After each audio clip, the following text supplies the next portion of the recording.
Hello friends, कैसे हैं आप लोग। आज हम देखेंगे MJY1 की ज्योतिष शास्त्र के उद्भव और विकास का विस्तार से उल्लेख कीजिए। इसमें ज्योतिष शास्त्र को कैसे जन्म हुआ और विकास कैसे हुआ, इसको आज हम लोग देखेंगे, जो MJY1 में आप लोग को पढ़ना है। तो ज्योतिष शास्त्र के भारतीय परंपरा के अनुसार समस्त ज्ञान विज्ञान की उत्पत्ति का मूल वेद है।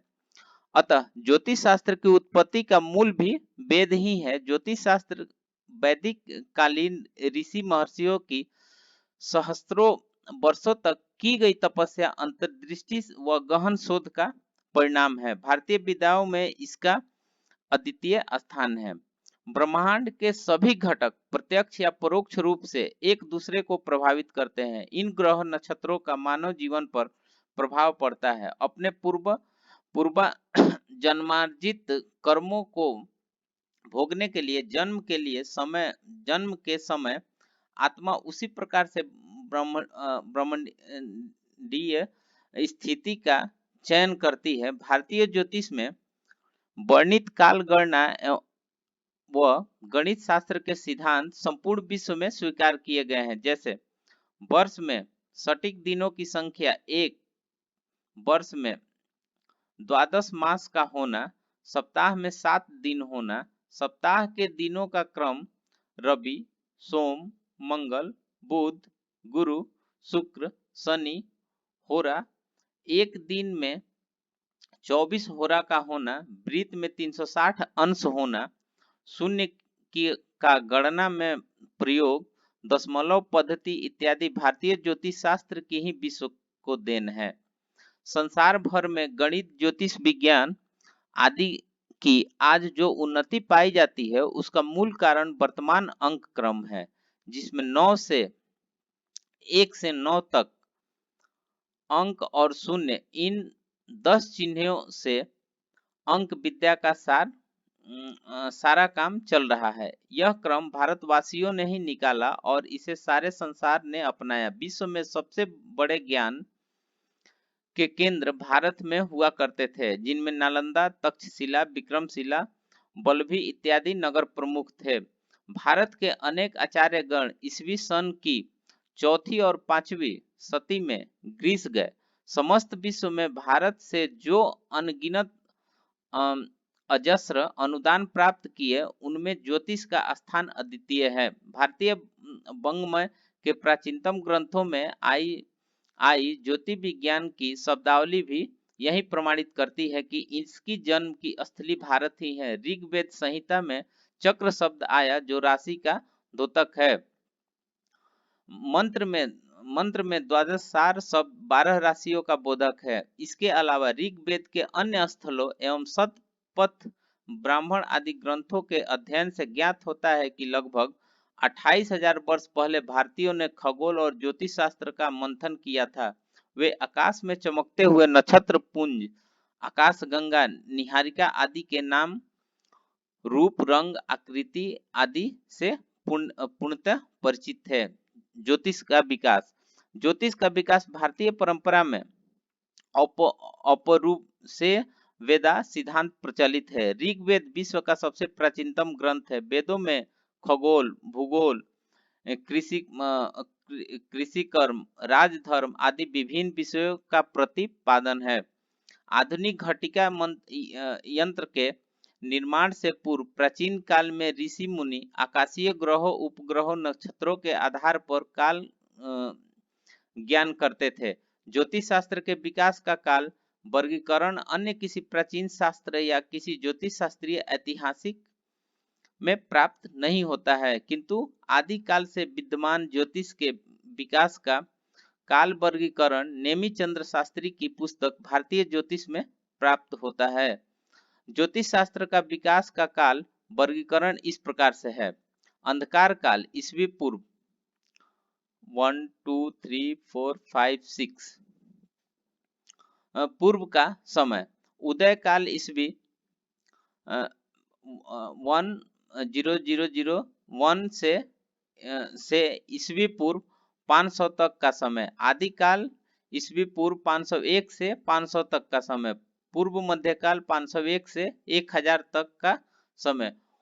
उत्तर मध्यकाल ईस्वी 1000 से 1600 तक का समय। आधुनिक काल ईस्वी 1601 से 1951 तक का समय। अंधकार काल ईस्वी पूर्व 10,000 पूर्व का समय। मानव सृष्टि के समान ही ज्योतिष भी अनादि है। सृष्टि के आरंभ में जब मनुष्य के पास अपनी भावनाओं को अभिव्यक्ति देने के लिए कोई लिपि या भाषा नहीं थी, तब यह केवल नाद से ही अपनी संवेदनाएं की अभिव्यक्ति करता था। प्रावैदिक काल में भारतीय ऋषियों ने दिव्य ज्ञान शक्ति द्वारा आकाश मंडल के समस्त तत्वों को ज्ञात कर लिया था, और जैसे जैसे आगे जाकर अभिव्यंजना की प्रणाली विकसित होती गई, ज्योतिष शास्त्र के विषय भाषा प्रकट होने लगे। अतएव उसके उपरांत वैदिक काल में ज्योतिष के महत्वपूर्ण सिद्धांत अत्यधिक पुष्पित और पल्लवित हुए। उस युग में प्रत्येक व्यक्ति को ग्रह नक्षत्र का ज्ञान कर लेता था। उदय काल में जिन ज्योतिष सिद्धांतों को साहित्यिक रूप प्रदान किया गया, वे प्रावैदिक काल में मौखिक रूप में वर्तमान थे, ऐसा कहा जा सकता है। उदय काल ईस्वी पूर्व 10,004 टाइम्स 01 ईस्वी से पूर्व 500 तक का समय। उदय काल में आर्यों ने वैदिक साहित्य को जन्म दिया। यद्यपि वेद, आरण्यक, ब्राह्मण, उपनिषद आदि धार्मिक रचनाएं होती है, किंतु इनमें ज्योतिष और वेद शिल्प की चर्चा पर्याप्त रूप से विद्यमान है।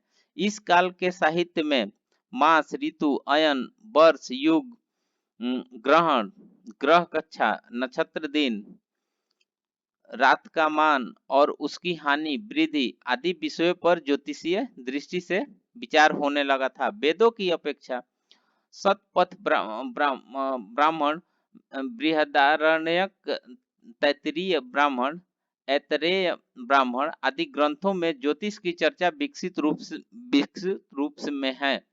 इस काल में सूर्य, चंद्र, मंगल, बुध, गुरु, शुक्र आदि ग्रंथों में का विवेचन मिलता है। ऋग्वेद में वर्ष के 12 चांद्रमास और अधिक मास का उल्लेख मिलता है। तैत्तिरीय संहिता में 12 महीनों का नाम मधु, माधव, शुक्र, सूचि, नभस्थ, इस, ऊर्जा, सहस्त्र, तपस और तपस्थ प्राप्त होते हैं। अधिमास को संसर्ग और मास को अहस्पति कहा गया। तैत्तिरीय ब्राह्मण में ऋतुओं का उल्लेख करते हुए बताया गया है, इसको देख लीजिएगा, ये वाला, तस्य ते बसंतशिर ग्रीष्मो दक्षिण पक्ष वर्ष पुष्यम शरदुत्तरः पक्ष हेमंतो मध्यम, अर्थात वर्ष का सिर बसंत,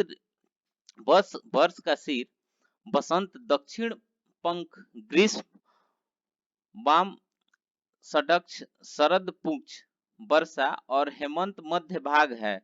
इसी प्रकार प्राचीन वैदिक और ब्राह्मण साहित्य में नक्षत्रों का भी उल्लेख मिलता है। नेक्स्ट है आदिकाल ईस्वी पूर्व 501 से 500 तक का समय। इस काल में ज्योतिष विज्ञान पर स्वतंत्र ग्रंथ रचना की जाने लगी थी।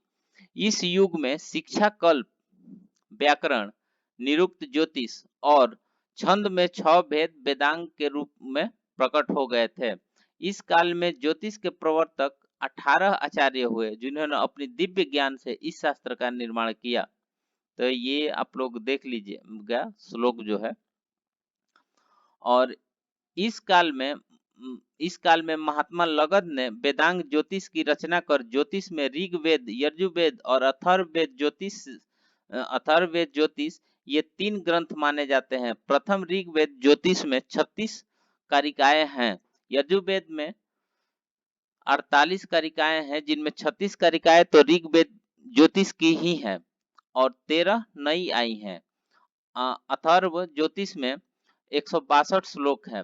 वैदिक काल से ही भारतवर्ष में पंचांग निर्माण की परंपरा भी आरंभ हो गई थी। उस कालखंड में पंचांग का स्वरूप आज के सदृश नहीं था, किंतु पंचांग की उत्पत्ति हो चुकी थी। तभी तो वेदों में कई स्थलों पर हमें तिथि और नक्षत्रों का उल्लेख मिलता है। पूर्व मध्यकाल ईस्वी 501 से 1000 तक का समय। इस काल में ज्योतिष के स्कंध त्रय प्रपुष्टित हो गए थे। पूर्व मध्यकाल में ज्योतिष शास्त्र उन्नति की चरम सीमा पर थी। इस काल में अनेक प्रकांड विद्वानों ने जन्म लिया, जिन्होंने अपने दिव्य ज्ञान से ज्योतिष विज्ञान के सिद्धांत और फलित को क्रमबद्ध किया। इनमें से कुछ का संक्षिप्त परिचय इस प्रकार है। आर्यभट्ट, वराहमिहिर, कल्याण वर्मा, ब्रह्मगुप्त, महावीराचार्य। उत्तर मध्यकाल ईस्वी 1001 से 1600 तक का समय।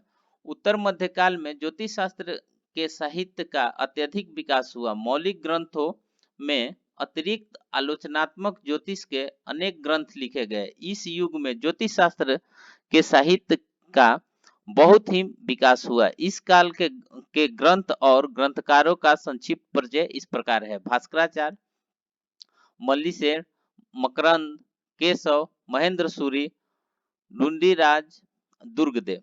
भास्कराचार्य, इनका जन्म 1114 का माना जाता है। इन्होंने लीलावती बीज गणित, सिद्धांत शिरोमणि, करण कुतूहल और सर्वतोभद्र आदि ग्रंथों की रचना की।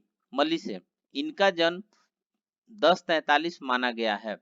मकरंद, इनका जन्म शक 1360 में माना जाता है। पंचांग निर्माण में इनकी सारणी प्रसिद्ध है। केशव, इनका जन्म शक 1378 माना गया है। महेंद्र सूरी, इनका जन्म शक 1450 में हुआ था। ढूंढीराज, इनका जन्म लगभग 1463 में हुआ था। आधुनिक काल ईस्वी 1601 ईस्वी से सन 1951 का समय। आधुनिक काल के आरंभ में मुस्लिम संस्कृति के साथ साथ पाश्चात्य सभ्यता का प्रचार भी भारत में हुआ। इस काल में भी अनेक प्रसिद्ध विद्वान हुए, जो निम्न प्रकार से हैं।